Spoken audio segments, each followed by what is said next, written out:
La Unión de Jóvenes Comunistas tiene que definirse por una sola palabra: vanguardia.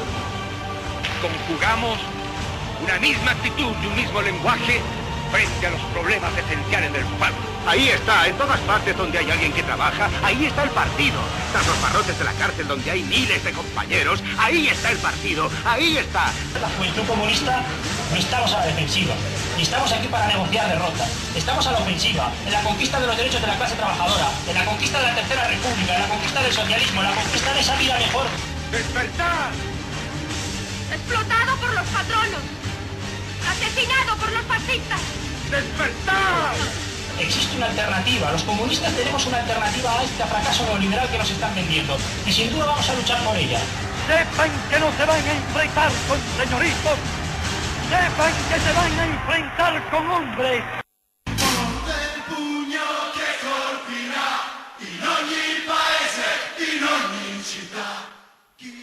Buenas noches, son las 10:05, comienza Iskra Radio. Nuestro programa de hoy tratará sobre religión católica.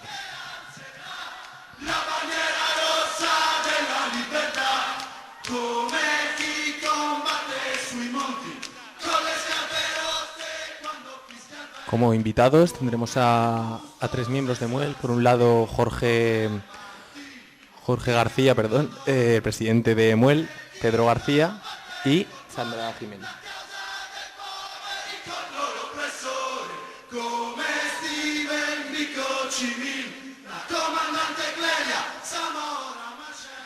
Tendremos, por otro lado, también una llamada a la plataforma de afectados por Remar para que nos cuenten un poco la situación que está viviendo los vecinos que están afectados por la concesión de suelo público a esta asociación. Y también tendremos una llamada a Benjamín Forcano, importante teólogo de la liberación. Comienza ya Iskra Radio.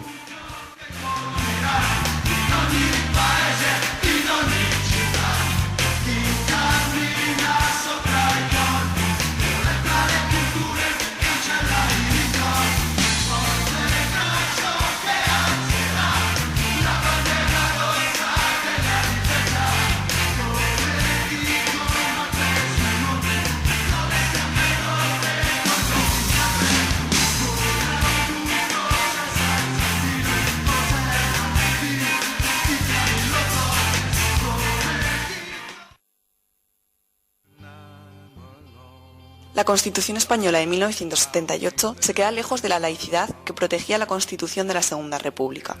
Pero aún así, en ella se contempla la confesionalidad del Estado, diciendo en el artículo 16.3 que ninguna confesión tendrá carácter estatal. Hasta aquí todo bien, pero a continuación remarca que los poderes públicos tendrán en cuenta las creencias religiosas de la sociedad española y mantendrán las consiguientes relaciones de cooperación con la Iglesia Católica y las demás confesiones. Vivimos, pues, en un país que tras 40 años de nacionalcatolicismo sigue otorgando privilegios a la Iglesia Católica.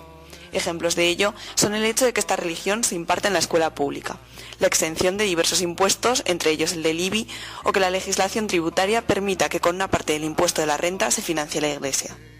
El poder de la Iglesia Católica en este país es evidente, cuando los dos principales partidos del régimen gobiernan a su voluntad, no solo no tocando sus privilegios, sino reforzándolos e incluso legislando para satisfacer su voluntad, como hemos podido ver recientemente con la ley del aborto. El papel de la Iglesia en España es un ejemplo más de cómo la transición fue una farsa, pues aquellos que jugaron un papel fundamental en la llegada y sostenimiento de la dictadura franquista siguen viendo hoy sus intereses favorecidos y protegidos por el Estado.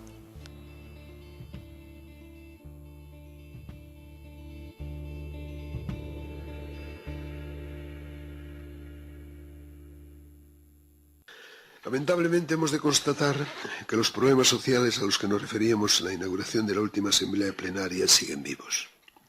En particular, no es fácil entender que todavía no se cuente ni siquiera con un anteproyecto de ley que permita una protección eficaz del derecho a la vida de aquellos seres humanos inocentes que no por hallarse en los primeros estadios de su existencia dejan de gozar de ese básico derecho fundamental. Hemos de reiterar también que es urgente la reforma de nuestra legislación sobre el matrimonio. No se trata de privar a nadie de sus derechos, ni tampoco de ninguna invasión legal del ámbito de las opciones íntimas personales. Se trata de restituir a todos los españoles el derecho de ser expresamente reconocidos por la ley como esposo o esposa. Se trata de recuperar una definición legal del matrimonio que ignore la especificidad de una de las instituciones más decisivas para la vida social. Se trata de proteger adecuadamente un derecho tan básico de los niños como es el de tener una clara relación de filiación con un padre y una madre, o el de ser educados con seguridad jurídica como posibles futuros esposos o esposas. El legislador, también después de la sentencia del Tribunal Constitucional a este respecto, es libre de legislar de modo justo, reconociendo esos derechos de los ciudadanos y en particular de los niños. No se trata de algo que supuestamente afectara solo a la vida privada de las personas. Está en cuestión la estructuración básica de la vida social.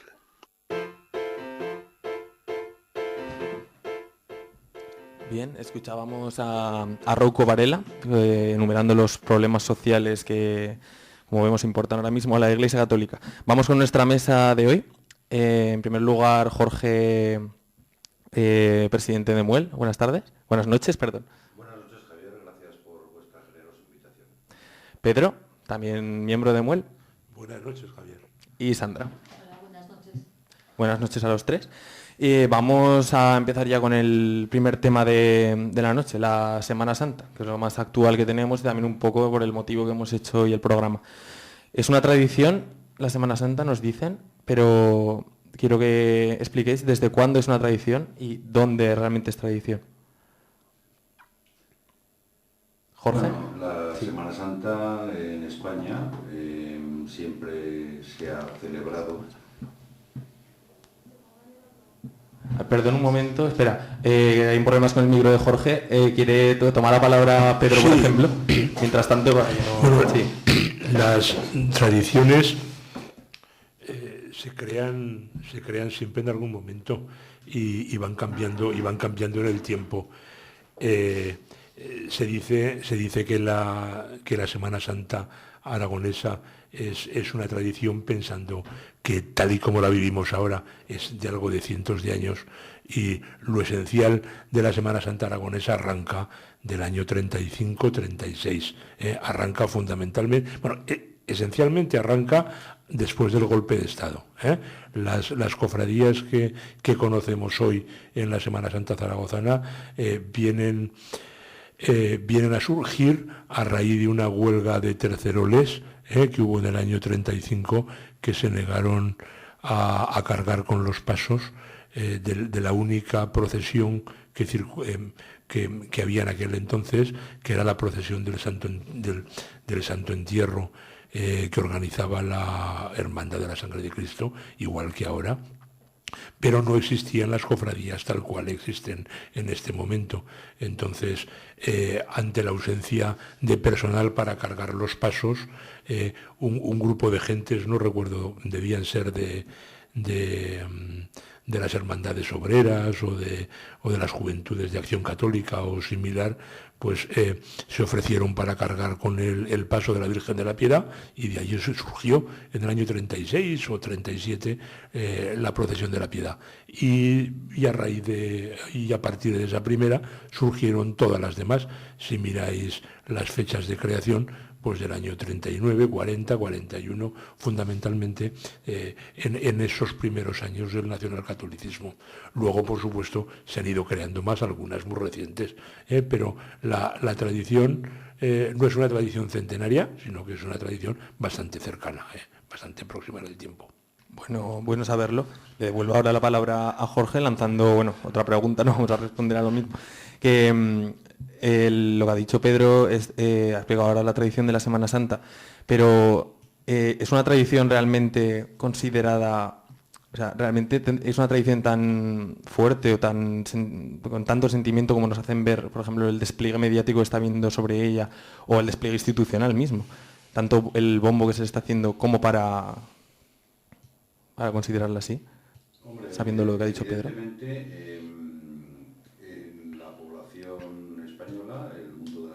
Ha celebrado la Semana Santa, pero en los tiempos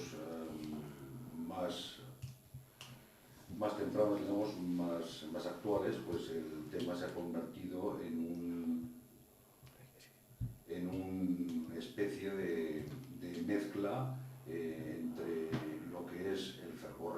religioso, las íntimas creencias de cada uno. Espera un momento, Jorge, tenemos otra vez problemas con ese micro. Ponte un momento aquí o usa el de Pedro ahora, sí, pásaselo y ya está. A ver, comienza otra vez porque no sabemos si se estaba grabando todo este sonido. Luego ya lo cortaremos luego. A ver, sí.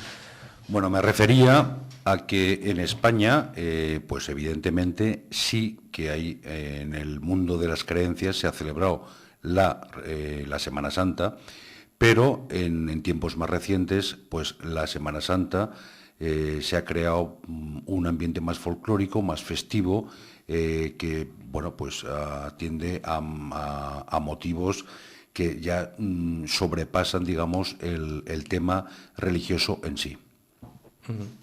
Y bueno, también quería preguntar sobre ya la propia festividad, sobre los costes o beneficios que puede tener esta festividad, contando que se cortan las calles de la ciudad durante una semana, la ciudad vive unos momentos casi de excepción, pues que nos digáis si realmente tienen beneficios turísticos o el coste es más. Es como dato, por ejemplo, Sandra.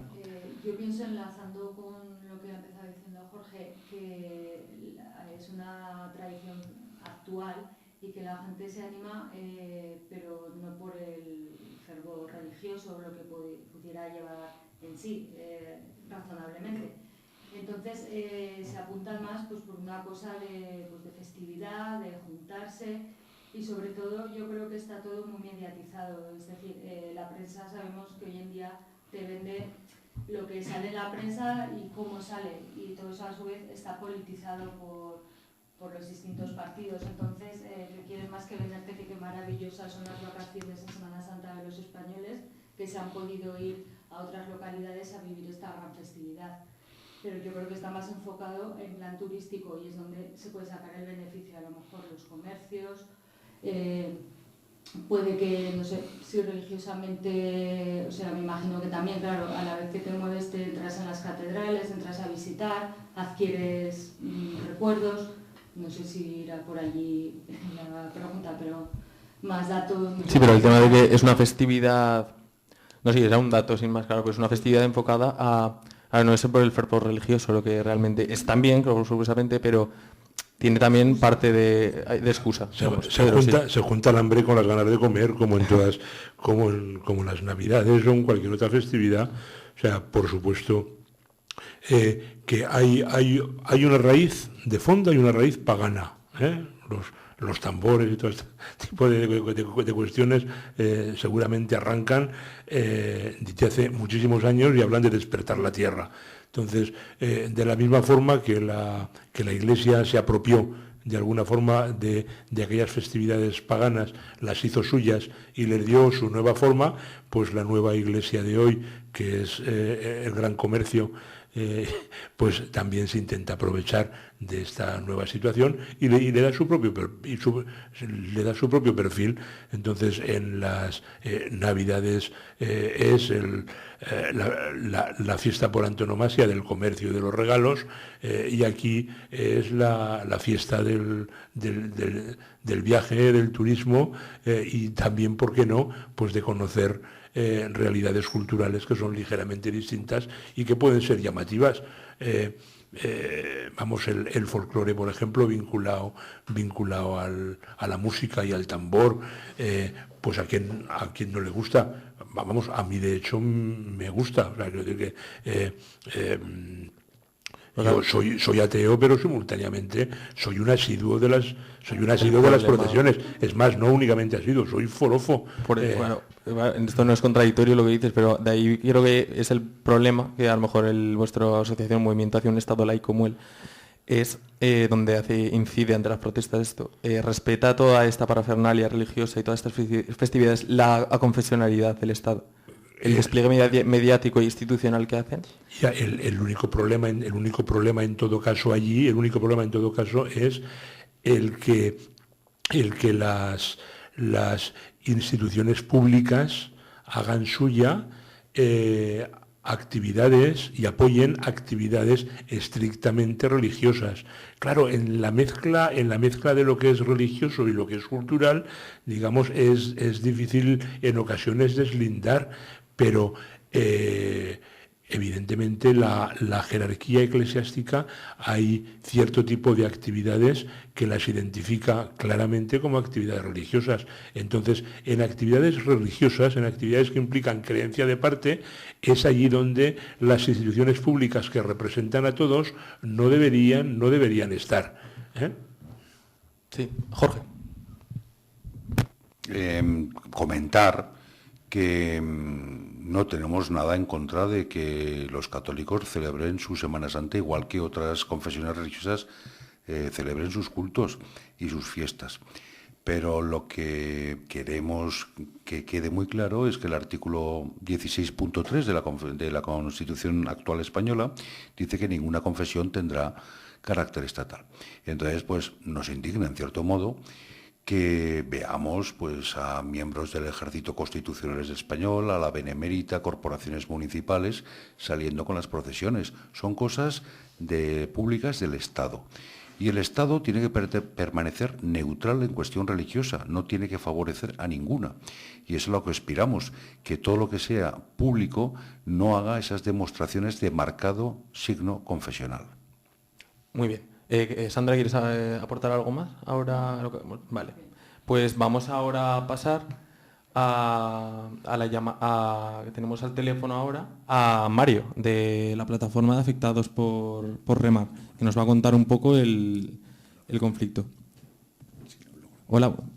¿Quieres preguntarle algo? Me está diciendo aquí Jorge, ¿quieres preguntarle algo al de ahora? A Mario. Vale. Bueno, Mario, estamos contigo. Buenas noches. Hola, buenas noches. Buenas noches, Mario. Bueno, en primer lugar, cuéntanos un poco, en primer lugar, ¿qué es Remar?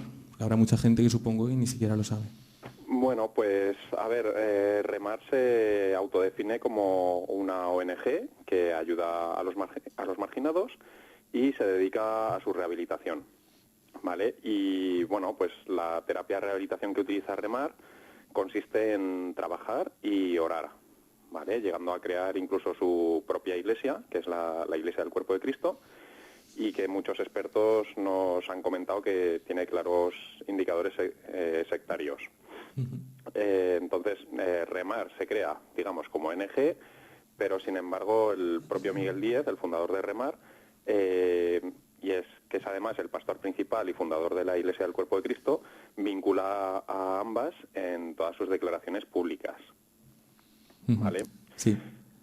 También hablando con la administración, preguntando sobre la labor que ejerce esta ONG, la propia administración se desmarca, ya que el Plan Nacional de Drogas no la reconoce y ninguno de sus centros de rehabilitación están homologados por el Ministerio de Sanidad. Y entonces, ¿cuál es el...? Bueno, ¿querías seguir diciendo? Sí, no, Sí. Esto era un poco pues, lo que es Remar. Muy bien. Vale, pues ahora cuéntanos el conflicto al que le debe su nombre la plataforma de afectados por Remar. Explícanos Pues la situación. El conflicto viene de que el ayuntamiento decide ceder un terreno de forma gratuita a esta entidad. Y Perdona, ¿por qué crees que es de forma gratuita? No es que lo crea, es que me he expresado mal la pregunta. Es de forma gratuita, ¿y por qué crees que se la han concedido de forma gratuita? Pues no tenemos ni idea. Remar solicita un terreno y el ayuntamiento pues decide cederlo de forma gratuita porque en ese momento estaban haciendo cesiones gratuitas a muchas entidades. De hecho, en nuestro barrio pues también hay otra entidad, o sea, otro suelo cedido a otra entidad religiosa. Lo que pasa es que esta otra entidad pues de momento pues no ha podido hacer nada y seguramente pues pierda también la titularidad del suelo. Muy bien, continúa. Sí, bueno, pues entonces el ayuntamiento le cede el suelo y le cede el único terreno de sociocultural que tenemos en el barrio, ¿vale? Y se lo cede a una entidad profundamente religiosa.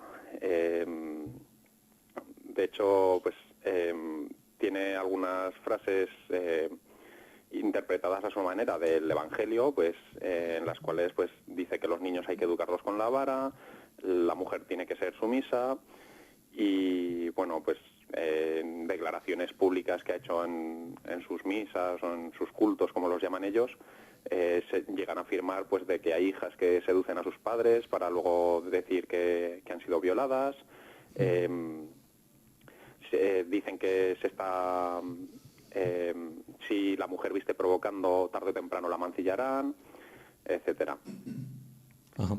Entonces, y desde vuestra plataforma, ¿que tenéis alguna vinculación con asociaciones de vecinos de aquí de Zaragoza? Sí, estamos muy relacionados con la propia Asociación de Vecinos de Rosales del Canal, la Asociación de Vecinos Entre Lagos, y estamos contando nuestro caso a otras asociaciones de vecinos, a otras entidades que se dedican un poco al tema este del asociacionismo vecinal o federaciones de barrios, etcétera. También estamos en contacto con federaciones de LGTB, precisamente porque esta gente que está promoviendo esta ideología, que es una ideología de la sumisión de la mujer, también tiene unas frases sobre los homosexuales, pues como que son Satanás, son el demonio, y entendemos que no deben ser los gestores de un centro sociocultural en un barrio, y menos en un suelo que es del ayuntamiento. O sea, el ayuntamiento debería dar el servicio sociocultural sin ningún tipo de tinte religioso, ni de, digamos, no me sale la palabra. Sí, de afiliación moral, ideológica, lo que sea. Hacia el racismo o la sexualidad de cada una de las personas que libremente elija, etcétera. El principal problema es que se ha dado suelo público a una asociación que no precisamente defiende unos valores muy humanos. Eso está claro. Y de momento, también para acabar, ¿qué acciones habéis hecho hasta ahora para ser escuchados y qué acciones tenéis pensados en futuro si la situación sigue igual? Pues de momento hemos hecho manifestaciones, hemos hecho concentraciones. La última de todas fue a raíz de que el ayuntamiento decide avalar la construcción de esta obra con patrimonio municipal, ¿vale? Hemos hecho labores informativas porque tenemos informes que han hecho expertos en abuso psicológico y expertos en igualdad, en los cuales en estos informes periciales nos advierten de que el daño psicológico que podría causar hacia nuestros hijos o los hijos de los que vayan a ser atendidos en esta entidad o vayan a sus clases o a sus cursos de lo que vayan a dar en el centro, el daño psicológico que podría suponer para ellos es muy grave.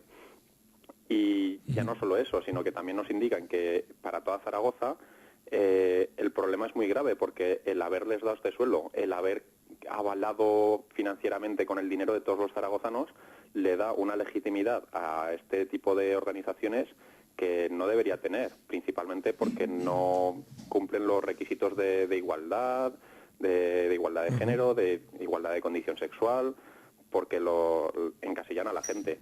Y muchas veces todos estos problemas de, pues es que eres homosexual, lo relacionan a que es que eres un pecador. Entonces tienes que tener más fe en Dios y Dios te salvará. No pensamos que esto sea la práctica que debería tener una asociación que dirija un centro sociocultural. Muy bien, Mario. Pues creo que has dejado un testimonio bastante esclarecedor. ¿Aquí hay alguien en la mesa que quiere decirte algo ahora? Sí. Jorge. Buenas noches, Mario.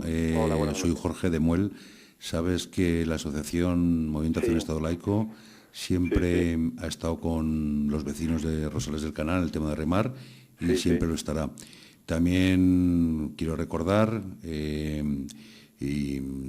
Muel en su día pues elevó recursos al ayuntamiento para que no se concedieran parcelas públicas, cesión de uso público para confesiones religiosas y para usos que no sabíamos muy bien cómo estaban determinados, y el pleno, la corporación, pues no hizo nada. Y de aquellos polvos vinieron estos lodos. Y es una cosa que se podía haber evitado, no se evitó en su día. Ahora parece que el filtro del ayuntamiento va a ser, se está estudiando que sea un filtro más restrictivo. Y bueno, pues nada más que ánimos, que sigáis luchando y que sepáis que el Movimiento Acción de un Estado Laico siempre estará con vosotros. Sí, además agradecemos mucho todo el apoyo que nos estás dando, porque yo que estoy desde dentro lo he visto, siempre nos estás ayudando mucho en Twitter, has venido a algunos plenos a pedir voz para hablar un poco, pues lo que has comentado ahora en la radio, de que ya en su momento avisaste, pero la corporación pues no ha hecho nada y no sabemos por qué no ha querido hacer nada. Muy bien, pues nos despedimos ya de Mario, muchas gracias. Muchas gracias a vosotros. Muchas gracias por atendernos. Buenas noches. Y ahora vamos con nuestra pregunta tonta de hoy.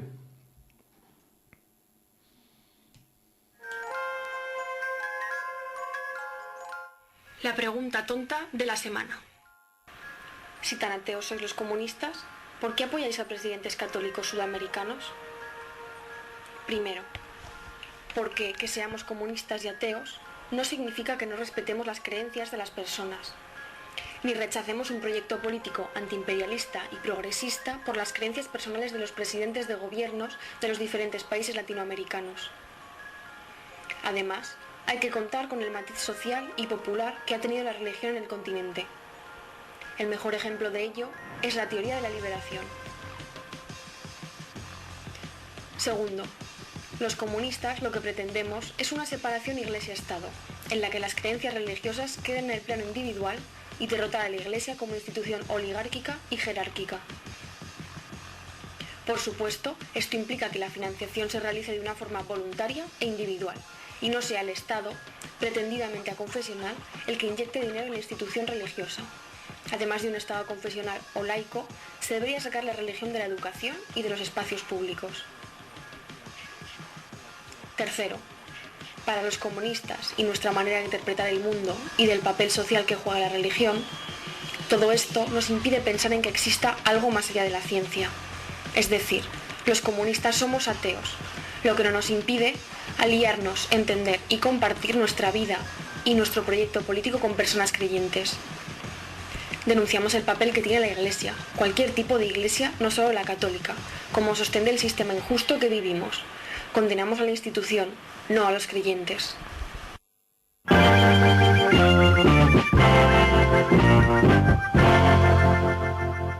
Bien, seguimos con nuestra mesa de hoy. Vamos a hablar un poco de la Iglesia, ya saliendo de la Semana Santa, vamos a hablar un poco de la Iglesia Católica, de lo que es la Iglesia Católica en España. En primer lugar, ¿creéis que tras la dictadura y durante la transición, la Iglesia formó parte de esa élite posfranquista que consiguió atar sus privilegios durante lo que es ahora mismo la...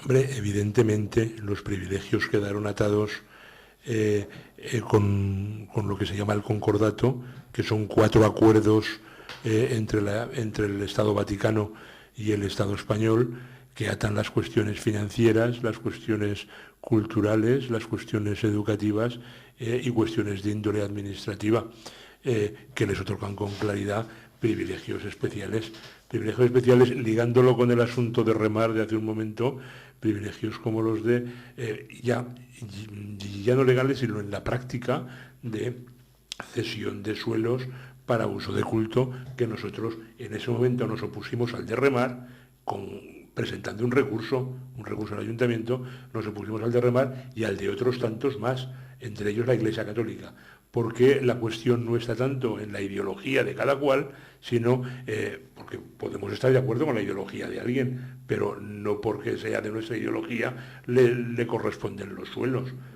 Entonces, ese tipo de privilegios es con los que pensamos que hay que acabar, y por supuesto que la Iglesia lo dejó, o sea, lo ató y bien atado.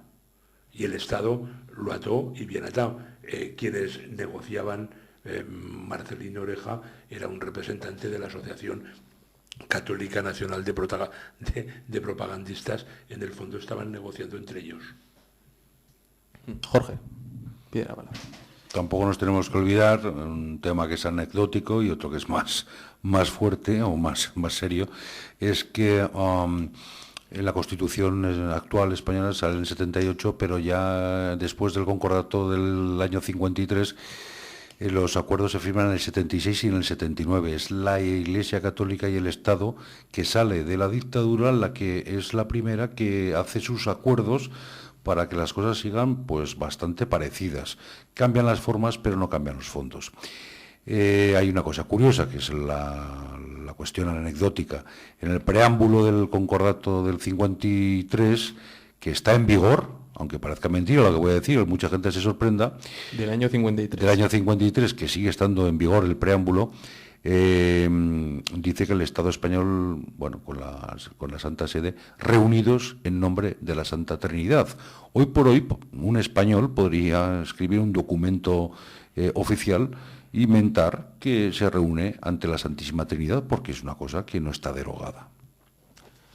Sandra, querías... Vale, os voy a hacer otra pregunta. ¿En España estamos en un estado aconfesional? Bajo ningún concepto y se puede ver todos los días y a todas las horas. Precisamente el capítulo constitucional, el punto 16, el 16.3, hubiera sido de los fáciles de cambiar o acoplar, simplemente pues cambiando protocolos de las instituciones, protocolos del ejército, protocolos de las fuerzas y cuerpos de seguridad del Estado, bueno, y con la facilidad que se podía haber hecho, pues todas estas cosas de funerales, de Estado, etcétera, pues no se ha tenido la mínima intención.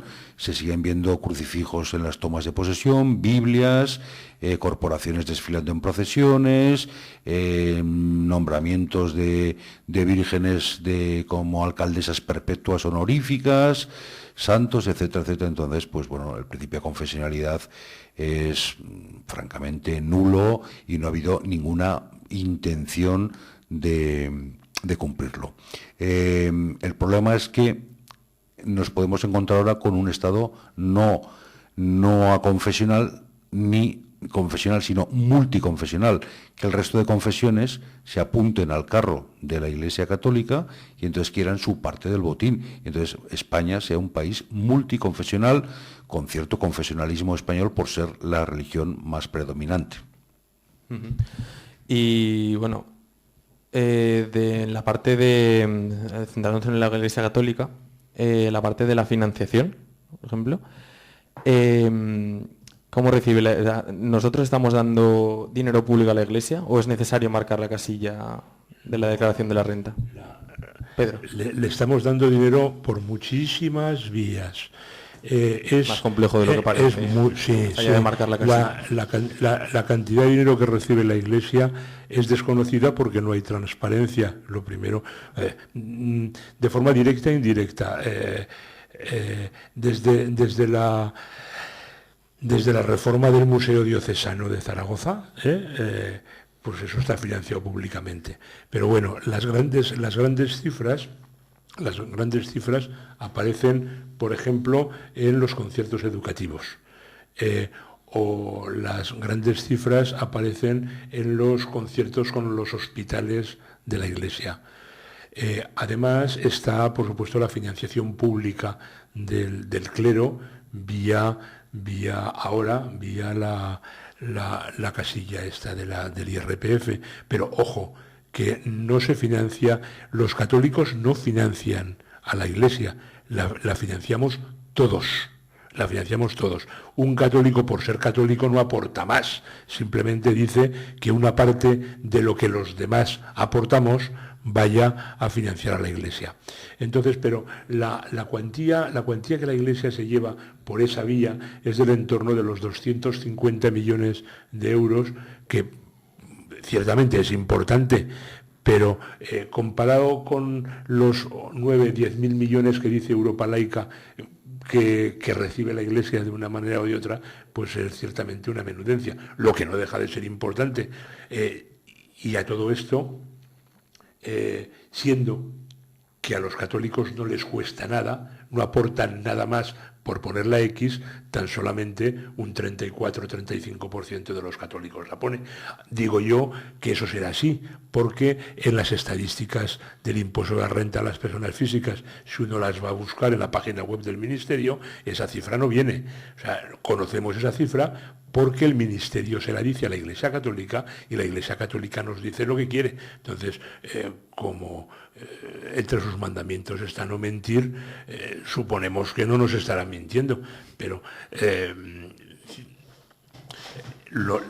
la financiamos básicamente por esa vía y por otras muchas. O sea, quiero decir que cuando las fundaciones propiedad de la Iglesia, proyectos, reciben donaciones, esas donaciones tienen una bonificación fiscal del 25%, y eso es un gasto oscuro, eso es un gasto fiscal que desconocemos la cuantía porque tampoco se publica. Sí, Jorge me pide la palabra. Aparte de lo que decía Pedro, ya no es lo que reciben, es lo que no pagan, porque están exentos de impuestos como el IBI o como el IVA. Entonces, gracias Pedro, el IVA ya no, pero el IBI sí. Y evidentemente reciben y encima no fiscalizan, no tributan. Curiosamente también hay otro punto que es muy significativo, que es lo que les otorga la ley hipotecaria, el artículo 206, que solamente la Iglesia Católica está autorizada, está equiparada a corporación, como una corporación de derecho público a la hora de inmatricular, que es inscribir por primera vez bienes de dominio público sin tener que dar cuentas a nadie. Entonces, asimilar que un diocesano, un obispo, un arzobispo, pues haga funciones de fedatario público, de notario, pues, y equipararlo a una corporación de derecho público, pues una cosa que ya nos parece ya inconstitucional y nos parece que es un privilegio absoluto. ¿Podéis andar un poco más en la forma en la que la Iglesia se introduce en la sociedad a través de la educación y la sanidad? Más con ejemplos concretos, si puede ser también. Cifras. A las pruebas hay que remitirse. La enseñanza antes de la transición, antes del año 77-78, era monopolizada prácticamente por las órdenes religiosas. Quien tenga un poco de memoria, aquí en Zaragoza capital, en Zaragoza provincia, no había más que dos institutos, uno el Instituto Goya, otro el Instituto Miguel Servet, uno masculino y otro femenino. Quien quería estudiar tenía que ir a cualquiera de los colegios que las órdenes religiosas tenían. Con la transición democrática hubo una eclosión de construcción de centros públicos, pero en ningún momento el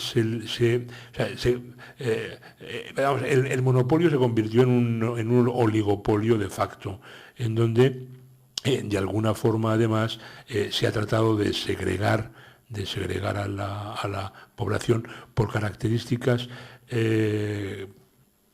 por creencias, pero también por características socioeconómicas. De manera que, las órdenes religiosas mantienen un porcentaje muy importante de la enseñanza hoy privada concertada, es decir, enseñanza privada que recibe una financiación adicional por parte del Estado, lo que no quita para que bajo mano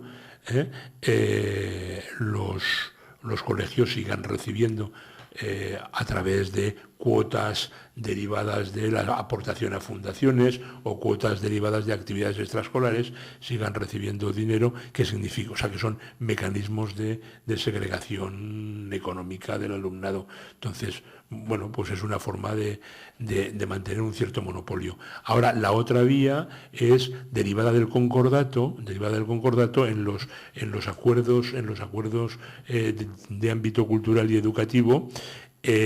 La enseñanza de la religión tenía que ser de oferta obligatoria en todos los centros. Pero es que es más, hasta toda la educación pública tenía que estar conforme o de acuerdo a la ética cristiana.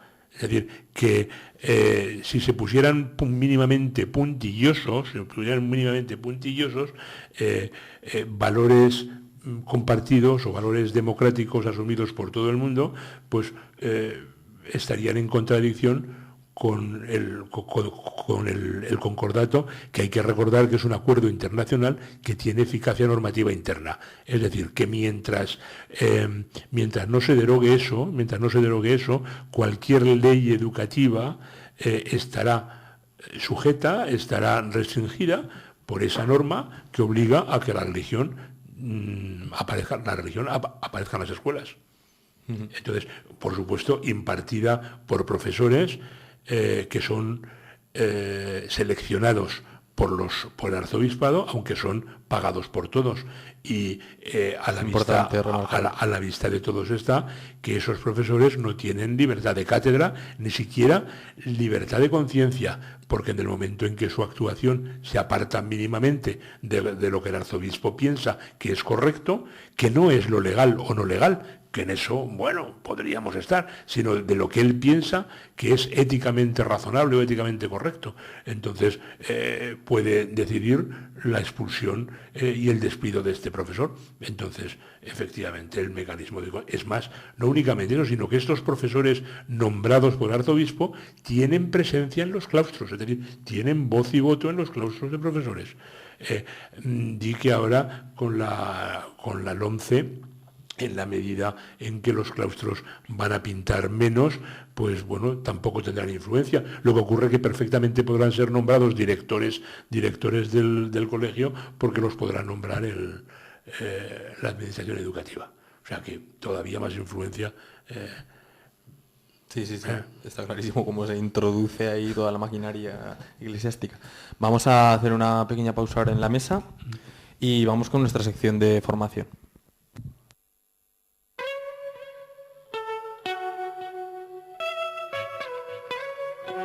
Nuestra reflexión de hoy se centra sobre la oración de Jesús en el momento de su muerte. La religión es el opio del pueblo. Esta frase es comúnmente citada entre la militancia comunista para referirse a la actitud de las personas comunistas ante la religión. ¿Pero qué significa? La religión es el opio del pueblo. ¿Significa que hay que prohibir la religión como a una droga? ¿Significa que hay que despertar ideológicamente a los creyentes del letargo que sufren con la religión? ¿Significa que es pura distracción de las clases populares? Solo con esta cita no podemos saberlo, así que veamos exactamente lo que dice Marx. La miseria religiosa es a la vez la expresión de la miseria real y la protesta contra la miseria real. La religión es el suspiro de la criatura oprimida, el sentimiento de un mundo sin corazón, así como el espíritu de una situación sin alma. Es el opio del pueblo. Es decir, la religión no es una distracción inocente o una droga, sino un fenómeno estrechamente relacionado con la miseria real que provoca el sistema capitalista. Marx continúa diciendo: se necesita la abolición de la religión entendida como felicidad ilusoria del pueblo, para que pueda darse su felicidad real. La exigencia de renunciar a las ilusiones sobre su condición es la exigencia de renunciar a una condición que necesita de ilusiones. La crítica de la religión es, por tanto, en germen, la crítica del Valle de Lágrimas, cuyo halo lo constituye la religión. Para las y los marxistas no puede bastar con la crítica de la religión. Nuestro objetivo no es acabar con la propia religión por idealista, sino con las condiciones materiales que posibilitan la religión. Esto significa que ciertos tipos de ateísmo son contraproducentes, según el análisis marxista. Dice Lenin: sin embargo, Engels condenó al mismo tiempo más de una vez los intentos de quienes, con el deseo de ser más izquierdistas o más revolucionarios que la socialdemocracia, pretendían introducir en el programa del Partido Obrero el reconocimiento categórico del ateísmo como una declaración de guerra a la religión. Engels calificaba de estupidez su vocinglera declaración de guerra a la religión, afirmando que semejante actitud era el medio mejor de avivar el interés por la religión y de dificultar la verdadera extinción de la misma. La postura de Engels era declarar la religión un asunto privado. ¿Pero qué significa declarar la religión un asunto privado? Engels dice así: la Iglesia ha de separarse completamente del Estado. Para el Estado, todas las comunidades religiosas sin excepción son sociedades privadas. Estas pierden toda subvención a costa de los recursos públicos y toda influencia en las escuelas públicas. Sin embargo, no se les puede prohibir que funden escuelas propias con recursos propios y que enseñen allí sus sandeces. Es decir, no confrontamos políticamente y directamente con la religión. Lo que hacemos es atacar los elementos y recursos que permiten que la religión sea uno de los mayores aparatos ideológicos y de socialización alienada que ha conocido la humanidad en su historia. Nuestro enemigo no es Rouco Varela, sino las miles de escuelas concertadas que cada día adoctrinan a hijos e hijas de la clase trabajadora. Eso sí, Lenin matiza: el Estado debe ser independiente de la religión, pero el Partido de la Revolución debe tener una postura contra la religión y ejercerla. Lenin dice así: la religión no es un asunto privado con respecto al Partido del Proletariado Socialista. Nuestro partido es una unión de luchadores conscientes y avanzados por la emancipación de la clase obrera.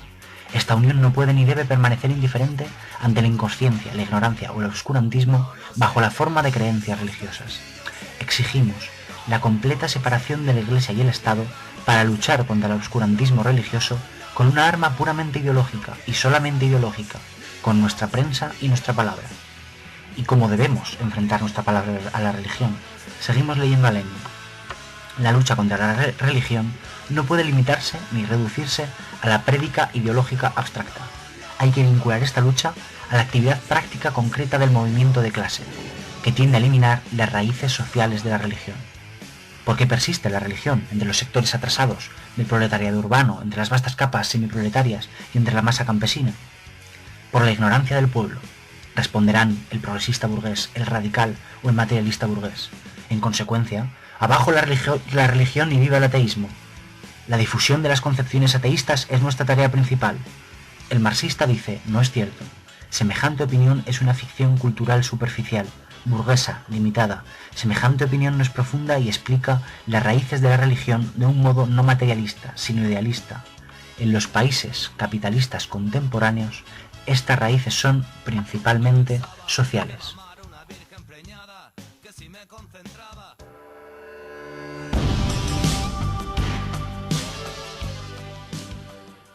Volvemos al programa. Tenemos ahora en nuestra mesa, al teléfono a Benjamín Forcano, teólogo de la Liberación. Buenas noches. Hola, buenas noches. Buenas noches, ¿qué tal?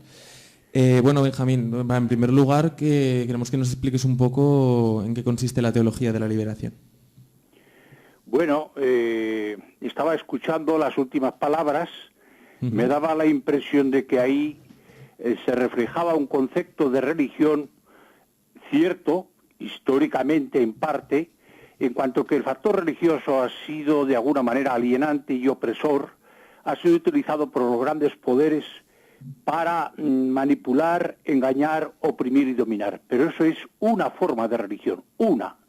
No es la religión auténtica, originaria, que mana y brota del Evangelio de Jesús.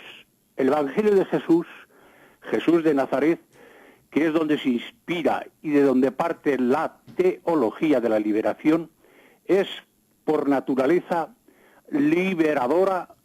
La teología o es liberadora o no es teología. ¿Y puedes explicarnos Entonces, un poco? evidentemente, sí, hay un papel histórico en las iglesias, en las religiones, que ha sido utilizado demasiadas veces y con tremendas consecuencias negativas para todo lo contrario. Afortunadamente, ya en la Iglesia de Jesús han existido siempre líderes místicos, reformadores, luchadores de esta otra clase, de esta otra forma de religión, que es la que ha promovido la conciencia, el compromiso, la justicia, la igualdad, la fraternidad, la solidaridad entre los pueblos y las personas.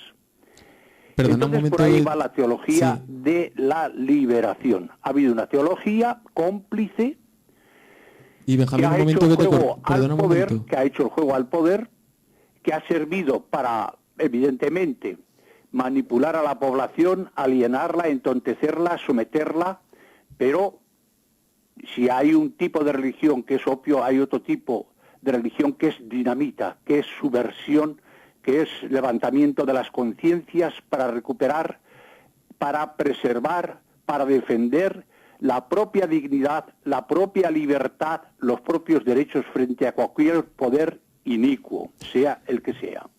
Bien, Benjamín, que te estaba diciendo que te quería preguntar algo mientras estabas hablando, que pero en la teoría también la otra religión de la que hablas, la que no corresponde a tu manera de verla, también dice que bueno, que promueve la igualdad, la solidaridad y valores como el amor y bueno, todo positivo. En vuestro caso, ¿cómo lleváis eso a la práctica? ¿Cómo la teología de la liberación puede llegar a ser liberadora o emancipadora de verdad? En nuestro caso, yo que he recorrido bastantes países de Latinoamérica, yo creo que no hay ninguna institución política, o difícilmente la habrá, que mantenga, junto también a otros que han sido infieles al Evangelio de Jesús, tanta gente, catequistas, maestros, sindicalistas, religiosos, religiosas, líderes populares, que han defendido la justicia, la liberación, la dignidad de los más oprimidos, se han jugado la vida, y esto está en todo el tercer mundo. El tercer mundo, o sea, estamos ahí. Precisamente estamos ahora en la Semana Santa, y cuánto me alegraría a mí, que en parte se está haciendo, que este hecho religioso que tiene tanto arraigo en el contexto histórico de nuestro pueblo y de otros pueblos de Occidente, pudiesen conectar radicalmente con lo que se está celebrando. Los grandes misterios de la vida, de la pasión, de la muerte y de la crucifixión de Jesús. Jesús de Nazaret, evidentemente, fue un hombre libre, un gran profeta, se jugó la vida, pasó haciendo el bien, y entonces no murió de viejo, no murió por enfermedad, no murió en la cama, sino que quienes le mataron fueron precisamente los que tenían el poder civil, político y religioso, el imperio y la sinagoga. ¿Por qué? Porque Jesús vino a desbaratarles, a poner al descubierto el modelo de convivencia, el modelo de humanidad que tenían, que era incompatible, no solamente ya con los grandes postulados de la razón y de la ética, que él admitía y ha admitido siempre, sino también con la visión que él tiene de un Dios amor, de un Dios Padre, de un Dios liberador, que nos quiere a todos iguales, hermanos. Aquí nadie es mayor que nadie, aquí no hay amos y no hay esclavos, somos todos hermanos y hermanos iguales. Benjamín, perdona Benjamín, un momento. Es que vamos mal de tiempo y vamos a cosas concretas mejor. Me has respondido que en Latinoamérica, por ejemplo, hay un gran ejemplo de que la teología de la liberación ha hecho bastante por los oprimidos. Sí. Eso es realmente lo que quería saber. Ahora te quería preguntar otra cosa, si no va a dar tiempo, perdóname. Sí, pregunta. La Iglesia, o sea, tú, desde tu posición de teólogo de la liberación, ¿cómo ves a la Iglesia Católica Española? La Iglesia Católica Española, vamos a distinguir primero lo que es la jerarquía y lo que es la Iglesia real, viva, que es el pueblo de Dios. Sí, entonces no se puede dar una respuesta unívoca, uniforme. Hay jerarcas que mayormente han sido, por efecto de los anteriores pontificados de Juan Pablo II y Benedicto XVI, conservadores, incluso recelosos y hasta opuestos a la teología de la liberación y a lo que es la fuerza liberadora del Evangelio. Sí, yo me refiero, es parte de la jerarquía. Sí, yo me refiero a la jerarquía, Benjamín, yo me refiero a... Ya sabemos que los cristianos de base aquí en España pues no son el reflejo realmente, pero el poder fáctico, o sea, ¿cómo valoras el poder fáctico que tiene la Iglesia, pues su influencia real? Un gran poder porque evidentemente desde hace muchos siglos la Iglesia se ha identificado, vamos a decirlo claramente, con los curas, con los que tienen el poder religioso, y prácticamente aún hay mucha gente sigue identificando la Iglesia con la jerarquía, lo cual es una herejía. La Iglesia no es la jerarquía. La Iglesia no tiene sentido si no brota del pueblo, a servicio del pueblo, no como un poder, como una dignidad, sino como un servicio, como un compromiso. Y ya sabemos cuál es el papel que le asigna Jesús a los que tienen que animar, coordinar, dirigir a este pueblo de Dios. Los que quieran ser los primeros, que sean los últimos, el que quiera ser el grande, que sea el servidor de todos. Esto no es retórica, esto es puro evangelio, hay quien lo vive, pero muchos jerarcas no lo han vivido por una serie de razones, pero hay gente, y esto nunca ha faltado en la historia, que lo han vivido hasta el extremo, con un potencial de amor, de generosidad, de entrega infinita.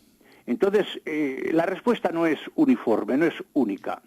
Hay quienes y hay quienes no, y hay quienes sí. Mayormente, en estos 40 años que hemos pasado aquí en España, la actitud, el enfoque ha sido más bien conservador, ha sido más bien represivo por parte de la jerarquía, pero no obstante ha habido un gran movimiento que podíamos hablar y comentar de colectivos, de comunidades, de grupos, de publicaciones, de teólogos que han seguido siempre fiel el rumbo, la exigencia y el camino liberador del Evangelio. Por eso ahora este gran movimiento que está provocando el Papa Francisco de retorno al Evangelio, de recuperar la figura de Jesús, y esto es lo que tenemos que hacer, fíjate bien, quiero aludir con esto, de cara a nuestra piedad popular, la religiosidad popular. Está bien que la gente tenga esa piedad, ese amor a los Cristos que desfilan por nuestras calles, a las imágenes, pero que sepan que hoy su mirada, su corazón, sus lágrimas, su lucha, su amor, tiene que ver desfilar por las calles de nuestras ciudades a esos pueblos del tercer mundo, a tantas personas, a tantos líderes que están siendo torturados, marginados, robados, explotados. Los han subido a la cruz y nosotros tenemos el deber, la tarea ingente de bajarlos de la cruz y luchar contra aquellos que son los verdugos, los que criminalmente tratan de despojar a estos hermanos nuestros, pueblos y personas de tantos bienes que tienen, de tantas riquezas, y esto muchas veces en nombre de la religión. Bien, Benjamín, te quiere ahora hacer una pregunta, gracias. Te quiere hacer una pregunta ahora Jorge, del presidente aquí de MUEL, del Movimiento hacia un Estado Laico. Te dejo con él. Sí. Buenas noches, Benjamín. Hola, buenas noches. Te quería preguntar, bueno, nosotros tenemos ciertos contactos con teólogos como Juan José Tamayo, sí, y con el obispo Casaldáliga, que están, digamos, en tu línea de pensamiento. Entonces, te quería preguntar directamente si consideras a España un país aconfesional y si un Estado laico en España favorecería las tesis de la teología de la liberación. ¿Por qué no? Un Estado aconfesional. La Constitución no habla de un Estado laico. La Constitución habla de un Estado aconfesional. Sí, en primer lugar te había preguntado si crees que España es un Estado aconfesional, como bien dice la Constitución, y luego si es necesario, sería positivo. Tiene que ser un Estado aconfesional, en lo cual no quiere decir que sea arreligioso o antirreligioso, porque la palabra laico históricamente viene marcada con un sentido negativo. Lo laico se pone a religioso. Si yo digo que tiene que ser un Estado laico, viene de alguna manera, no quiero decir que sea así, a decir que tiene que ser no religioso. No. Aconfesional no quiere decir que no sea religioso, o lo que tiene que ser un Estado que no haga discriminación con ninguna de las religiones y que las religiones cumplan con el papel que tienen, un papel de libertad, de profecía, de independencia de los estados para cumplir la misión que se les ha asignado, sin subordinarse a ninguno de los poderes establecidos. Y esto es lo que hacen los grandes religiosos, que se juegan la vida por los más pequeños, por los más insignificantes, por los que no tienen voz. Y eso es propio, vosotros lo decís, yo también puedo admitirlo, un Estado laico, pero en este sentido. Un Estado laico nunca podrá ser, ni debe ser, a religioso o antirreligioso, es simplemente aconfesional. No le corresponde definir si los ciudadanos tienen que ser creyentes o no creyentes, o creyentes de una u otra religión. Eso es un derecho de la persona, del ciudadano, el derecho a ser libre como creyente o como no creyente, como quiera, ¿entiendes? Entonces, el Estado aconfesional es lo que en un Estado democrático de derecho es lo que tiene que imperar para que todos con libertad puedan expresar su opinión a este respecto. Sean religiosos, sean ateos, sean cristianos, sean budistas, lo que sean. Pero porque se dice claramente que los poderes públicos, en la Constitución se dice que tienen que garantizar el derecho a la libertad religiosa. Y este derecho a la libertad religiosa es privado y es público, mientras las manifestaciones que se hagan no vayan contra el orden establecido, contra las leyes. No tiene por qué ser dañina, negativa, nociva la religión. Lo ha sido, desgraciadamente. Esto está ya confesado. En este sentido, el Concilio Vaticano II le dio la razón a Marx. La religión, tal como ha sido practicada por muchos cristianos, por deficiencias educativas, por contradicciones con su vida, más que revelar el auténtico rostro de Dios, lo han ocultado.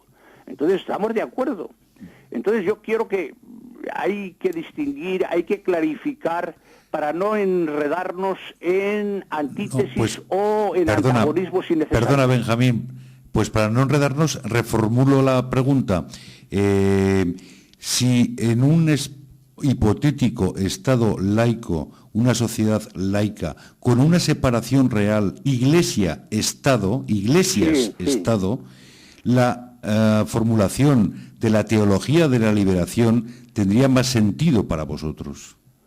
Para nosotros la tiene, evidentemente.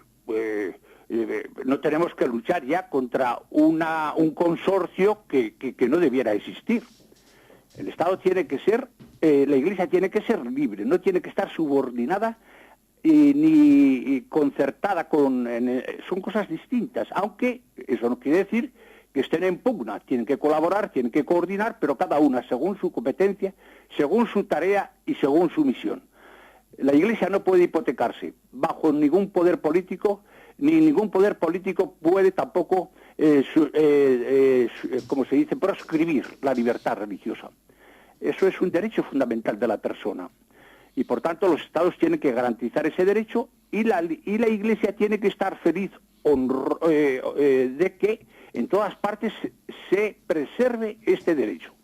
Que no todas las religiones tienen esta libertad que ha conquistado ya la religión católica. Entre las religiones ahora, por ejemplo, ayer leía un extenso informe estremecedor, más de 100.000 cristianos asesinados en los países árabes, y esto simplemente por ser cristianos. Esto es tremendo. ¿Y quién grita, quién levanta la voz contra este atroz acontecimiento? Hay un silencio en las Naciones Unidas y en todas partes, porque se quiera que no, y lo han denunciado, pero no, y lo denunciaba uno que no era cristiano, y está todo con datos. Entonces vamos a distinguir, no confundir, porque ha habido de todo, y entonces conviene poner las cosas, cada cosa en su lugar, y saldremos todos ganando. Muy bien, Benjamín. Vale, muchas gracias por tu intervención. Bueno, queremos dejar claro que en ningún momento la separación Iglesia-Estado supone ningún tipo de anticlericalismo ni antirreligiosidad. Exactamente, ni tampoco por parte de la Iglesia, exacto. Ningún antilaicismo.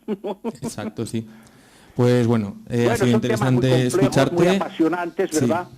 Pero eso que decía antes, que las procesiones nuestras hay que actualizarlas, hay que darle un sentido histórico. ¿Cuáles son hoy los Cristos históricos crucificados que no andan visiblemente por nuestras calles, por nuestras ciudades? El Cristo histórico, el Cristo real, el Cristo de Nazaret, tuvo su pasión, todos, pero ahora la pasión de él, la muerte que él sufrió, se está reproduciendo hoy en muchos pueblos y en muchas personas que luchan por lo que él luchó, por la justicia, por la igualdad, por la solidaridad, y por sacudir todo ese yugo de esclavitud y de explotación que unos pueblos tienen sobre otros. Muy bien, Benjamín. Pues ahí queda tu mensaje. Muchas gracias por estar con nosotros esta noche. Muy bien, pues agradezco la llamada y no sé si se habrá entendido un poco lo que he querido decir, pero bueno. Sí, es bueno conocer otra teología aparte del oscurantismo que vivimos aquí en España con la religión. Muchas gracias, José Luis y Benjamín, perdón, y buenas noches. Buenas noches, gracias. Venga. Ahora vamos con, antes de volver a la mesa, nuestra sección de la redacción.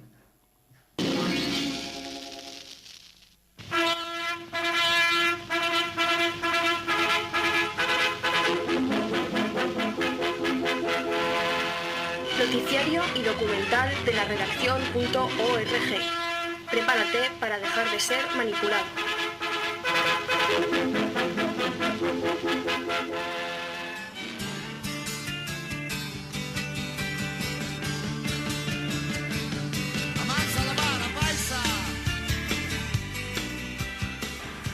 España es un país católico. Nos gustan las procesiones, celebrar la Navidad, los santos, vamos a misa y visitamos iglesias. Nos casamos por lo tradicional. Y cuando tenemos hijos, solo dentro del matrimonio, los dejamos atados y bien atados a la iglesia cuando los bautizamos o confirmamos. España es un país católico, o eso dicen, porque las procesiones hacen que no podamos salir a la calle, y eso no nos gusta. De la Navidad nos gustan los regalos, y más a los niños que a los adultos. De los santos ya nadie se acuerda, solo cuando visitamos una iglesia para hacerle fotos, porque es turística. Y a misa vamos en entierros, bodas y bautizos. Los bautizos sí nos gustan. Y hablando de bodas, nos casamos más por lo civil, pero no llegamos vírgenes. En 2012, más del 73% de la población activa se declara creyente de la religión católica. Sin embargo, el 64% se autodenominan católicos no practicantes. ¿Cómo es ser un católico no practicante? Copiando la broma que hace el diario.es, es como si existieran los vegetarianos no practicantes. Tan solo un 2% acude a misa varias veces a la semana y un 12% los domingos. Si extrapolamos la cifra de las personas que van a misa, es solamente un 10% del total de la población activa. Según la propia Conferencia Episcopal, 10 millones de personas acuden con asiduidad a misa. 3 de 4 españoles se declaran creyentes y solo 1 de 4 ateos, no creyentes o de otras religiones, es decir, un 25%. Quizás sea decir una obviedad, pero dentro de los votantes de los partidos políticos, el que más cristianos católicos tiene es, con un 90%, el Partido Popular. No nos extraña teniendo en cuenta, por ejemplo, la reforma de la ley del aborto, reforma de la cual hay que decir que un 85% de los españoles está en contra. Tras la Iglesia, que es el PP, con ese 90%, están el PSOE y CiU con un 75% cada uno, mientras que UPyD solo el 60%, y en Izquierda Unida el 40% de los votantes. También es importante atender al nivel educativo. La gente sin estudios es más religiosa que la gente con estudios superiores. Un 88% de la gente sin estudios cree en Dios. Sin embargo, la gente con estudios superiores es de un 60%. Con respecto al matrimonio, en 2012 el 65% de los matrimonios se contrajeron por lo civil. También un 55% de la gente está a favor del matrimonio igualitario. Es decir, más de la mitad de la gente, en ambos casos, está a favor del matrimonio, pero alejado de la Iglesia. En esta línea, los españoles tienden a bautizar a sus hijos, ya que en 2011 hubo casi 300.000 bautizos. Cuando son algo mayores, en la primera comunión, la mayoría continúa en la tradición, ya que son unos 250.000 niños los que la realizan. Sin embargo, en el momento de las confirmaciones, los adolescentes se reducen a 100.000. Continuamos con educación. El 80% de los colegios privados y concertados son religiosos. Y, no os lo perdáis, según la misma web de la Conferencia Episcopal, lo justifican así. 2.500 centros católicos concertados suponen un ahorro al Estado de 4 millones de euros. La Iglesia, con sus 250 millones de euros al año, nos ahorra dinero. Pero no solo eso. Un 4% de personas están en organizaciones políticas, pero un 17% están en organizaciones religiosas, y existe mayor praxis en el mundo rural que en las ciudades. Por sexo, las mujeres son bastante más religiosas que los hombres, y por edad, por encima de los 64 años es donde más católicos hay. De 16 a 29 años no llega al 10%. Si nos metemos en sus presupuestos, según la propia Conferencia Episcopal, el acuerdo del 3 de enero de 1979 entre la Santa Sede y el Estado español establece el compromiso del Estado de colaborar con el adecuado sostenimiento de la Iglesia Católica, estableciendo un sistema de asignación tributaria.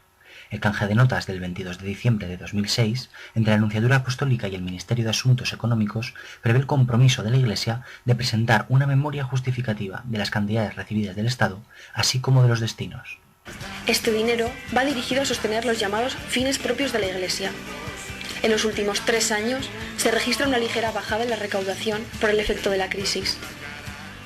9 millones de personas declaran a favor de la Iglesia en la declaración de la renta, en datos de 2012. La tendencia en 5 años ha sido de crecimiento en 1 millón de declaraciones.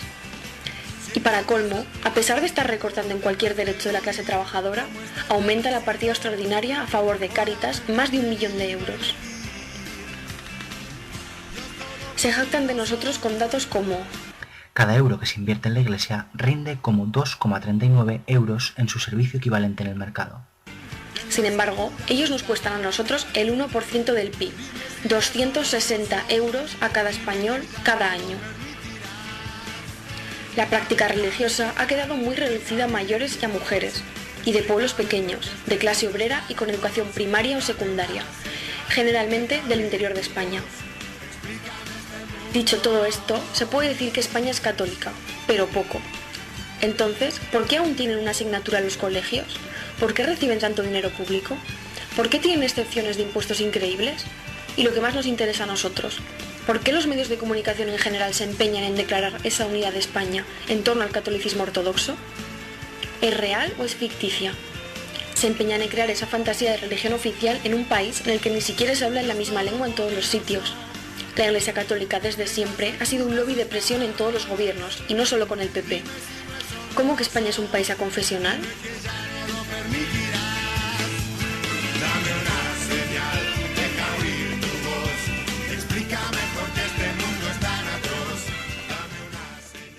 Visítanos en laredaccion.org para descubrir más manipulaciones de los medios de comunicación, por un periodismo libre y crítico. laredaccion.org.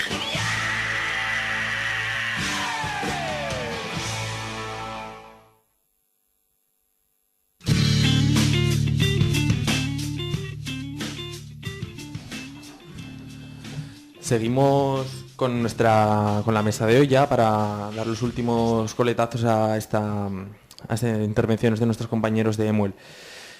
Bueno, ahora ya para un poco como conclusiones de lo que ha sido el programa, queremos hablar un poco de la necesidad, de lo que vosotros pensáis de necesidad que hay de un laicismo, de conseguir un Estado laico en España.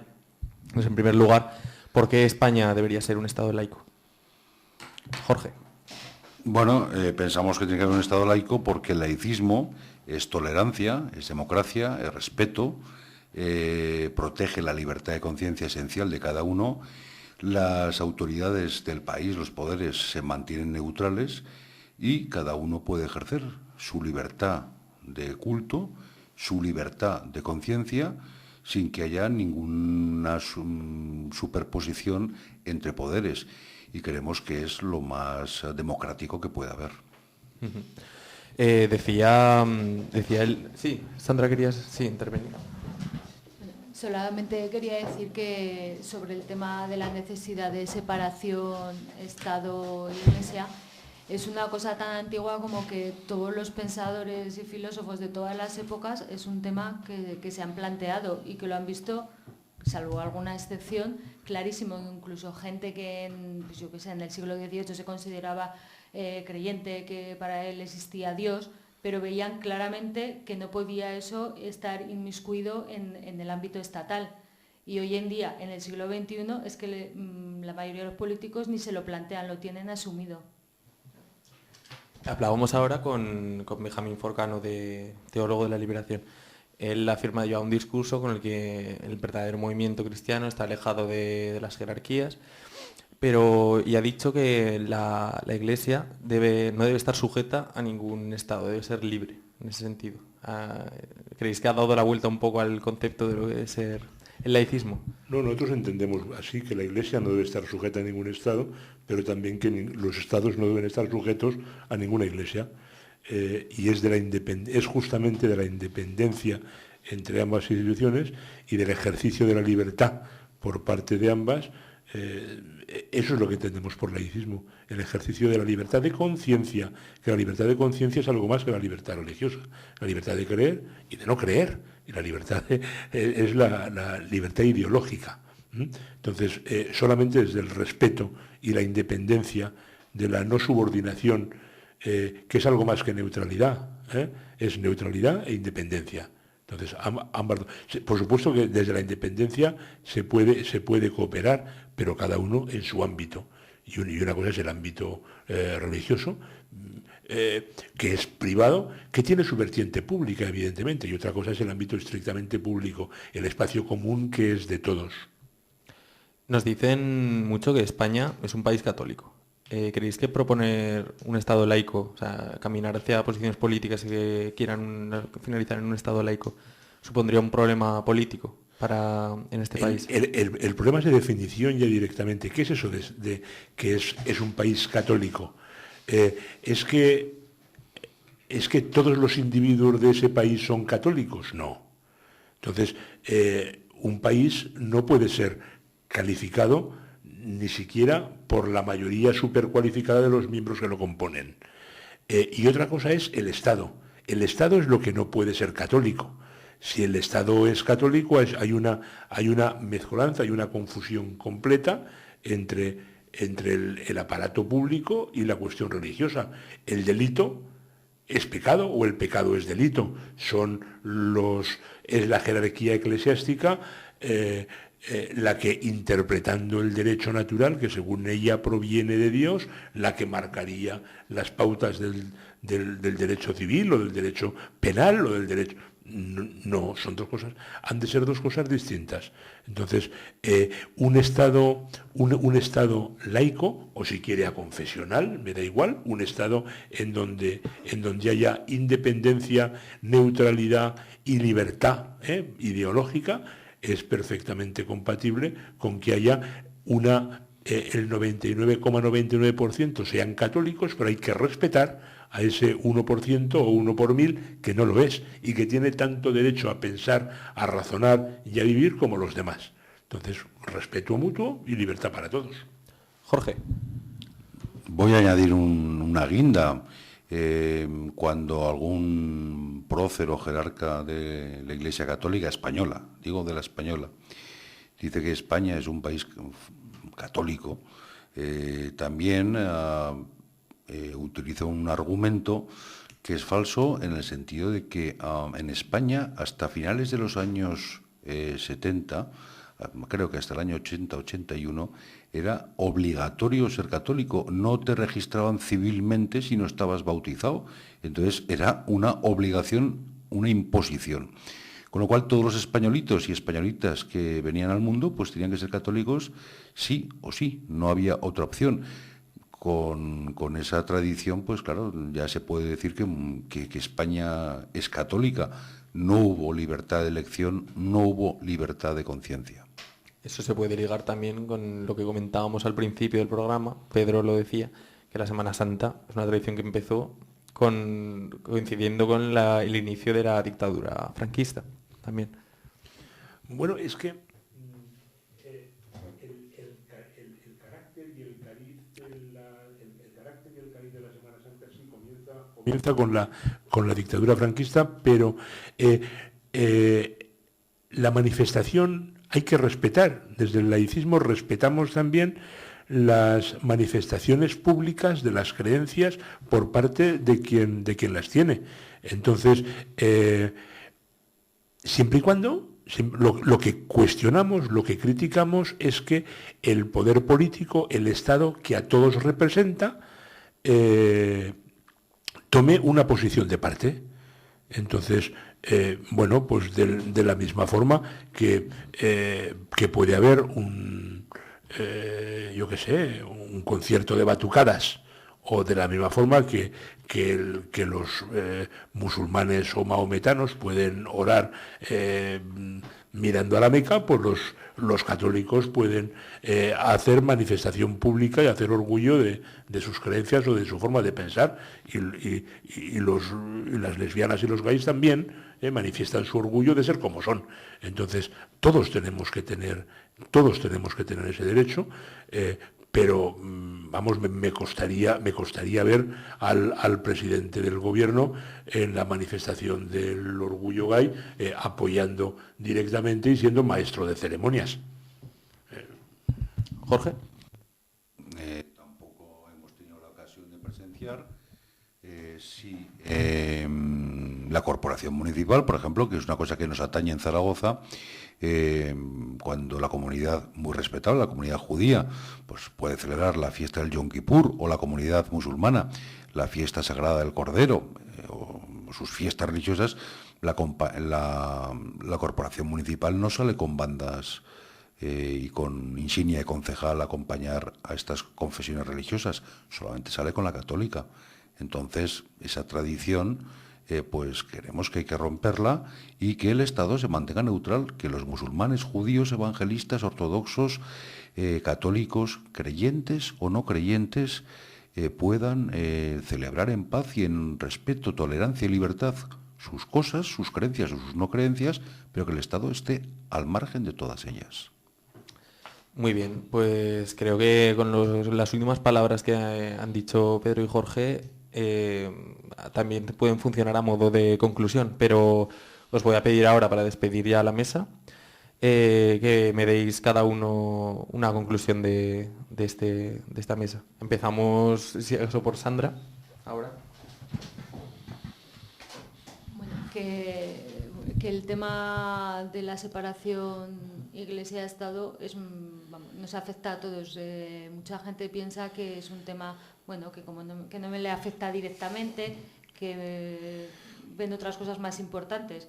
Y es una cosa que, si paras a analizarla, está en todas partes. Nos afecta, pues como hemos dicho, en la sanidad, en la educación, económicamente, en todos los ámbitos. Entonces, bueno, cada uno siempre y cuando, claro, sea consciente de esto y le preocupe, lo que tiene que hacer también es dar su pasito, y cuando esté en un ámbito público y le moleste esta mezcolanza, el ver un símbolo, una actitud de algún empleado, pues el usar los recursos que tenga a su disposición para protestar. Bien, yo más que resumen quería aprovechar el momento para hacer publicidad. Sí, de lo que hemos comentado antes. Puedes comentarlo. Hay convocado un concurso de cortos por la vida, de cortos por la vida por una vida digna, que está organizado por Febrero Feminista, Marea Naranja, Marea Verde y nosotros, Muel. Se trata de hacer cortos de 5 minutos que traten de resaltar los valores por los que una vida tiene que ser vivida, los valores que dan dignidad a la vida, y por los que tenemos que luchar. Va en respuesta a un concurso de cortos por la vida, entendiendo por la vida no de las personas, sino de lo que llaman el nasciturus, o el no nacido, que convocó una organización cercana al Opus Dei, y que el Ministerio, la Consejería de Educación dio cabida en su página web, algo que nosotros hemos criticado, puesto que no debería tener cabida la presencia de una actitud o una actividad confesional de parte dentro de una institución pública. Entonces, bueno, pues en respuesta a eso, nosotros organizamos también un concurso por la vida digna, y todos aquellos que queráis hacer un cortico de máximo 5 minutos y presentarlo a un concurso con un tribunal de buena gente, en donde está Paula Bles, está Tua Blesa, está Paula Ortiz, está... ¿Quién más estaba? Se me va ¿Quién más estaba por aquí? Carmen Peña y Mariana Nos. Pues bueno, las bases del concurso las tiene en cortosporlavida.blogspot.com. Entonces, bueno, lo mira allí y ya está. Muy bien. Gracias, Pedro. Te despedimos también a ti. Buenas noches. Y Jorge. Bueno, pues como resumen, querría aportar, decir, opinar, que en una sociedad tan secularizada como es la española, si queremos que esta sociedad sea plural, avanzada, pues primero hay que cumplir el principio de confesionalidad que recoge la vigente Constitución y luego avanzar hacia cotas más altas de laicismo, de una sociedad laica, de un Estado laico, que sin duda van a ofrecer independencia, libertad, tolerancia y democracia, y a esas cosas no hay que tenerles miedo. Hay que tenerles simplemente el respeto necesario para saber avanzar todos como sociedad. Bien, muchas gracias, Jorge. Nos despedimos también de ti y vamos ahora con nuestra sección de memoria histórica.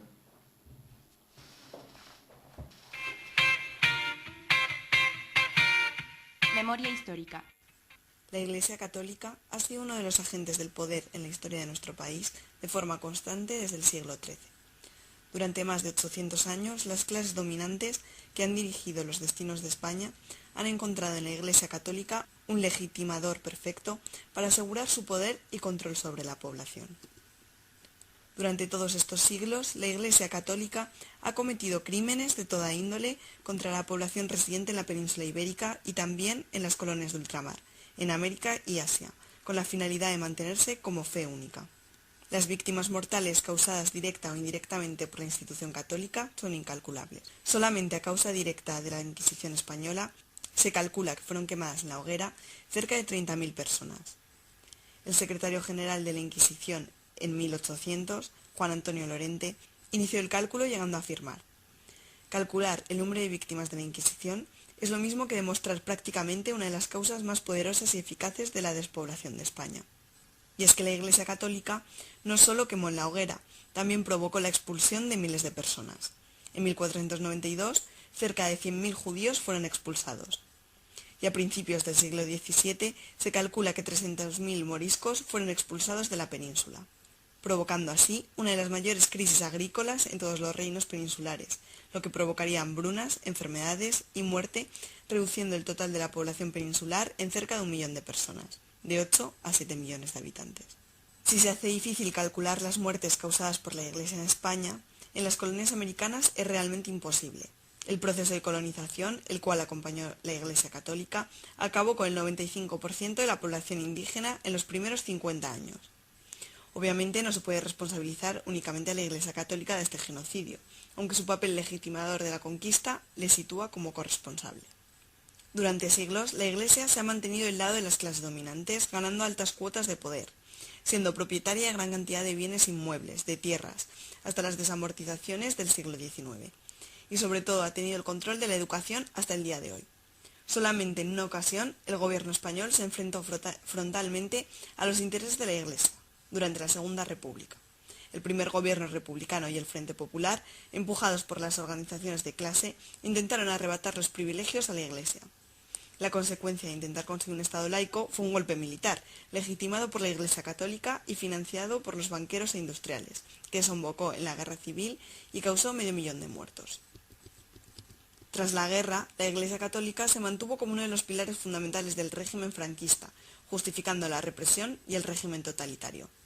Tras la transición, la jerarquía eclesiástica mantuvo sus privilegios que siguen hasta hoy, controlando buena parte de la educación, siendo propietaria de una gran cantidad de bienes inmuebles y de medios de comunicación, además de controlar la caridad y de recibir más de 10.000 millones de euros al año por parte del Estado. Una muestra del poder de la Iglesia es la aprobación de la ley contra el aborto de Ruiz Gallardón. Si hacemos un balance histórico de la Iglesia Católica en España, la podemos analizar como un elemento constante de la reacción, del oscurantismo y la contrarrevolución española, siempre del lado del poder y controlando importantes sectores ideológicos, siempre en contra de la democratización y modernización del país, y siempre apostando por todos los medios, sean cuales sean, para mantener su poder. La jerarquía de la Iglesia Católica, junto a la monarquía, son los máximos representantes y ejemplos de la injusta división social que sufre la humanidad desde hace miles de años, viviendo siempre como élites privilegiadas a costa del sufrimiento del pueblo. Solo el pueblo puede acabar con esta injusticia. Solo el pueblo puede acabar con los privilegios de la Iglesia Católica.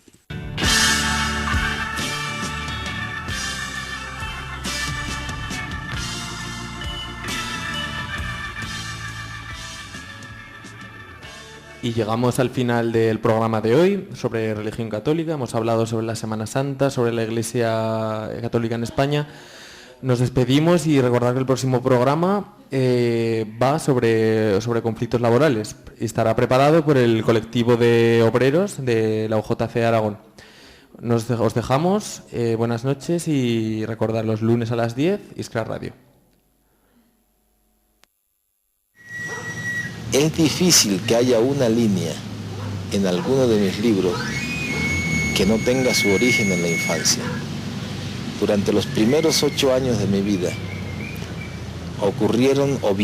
tuve las experiencias que luego he elaborado poéticamente, literariamente a través de toda mi vida, y pocas experiencias posteriores me han sido tan útiles como las de la infancia. En realidad yo podría decir que toda mi obra tiene su cantera en los primeros años de la infancia.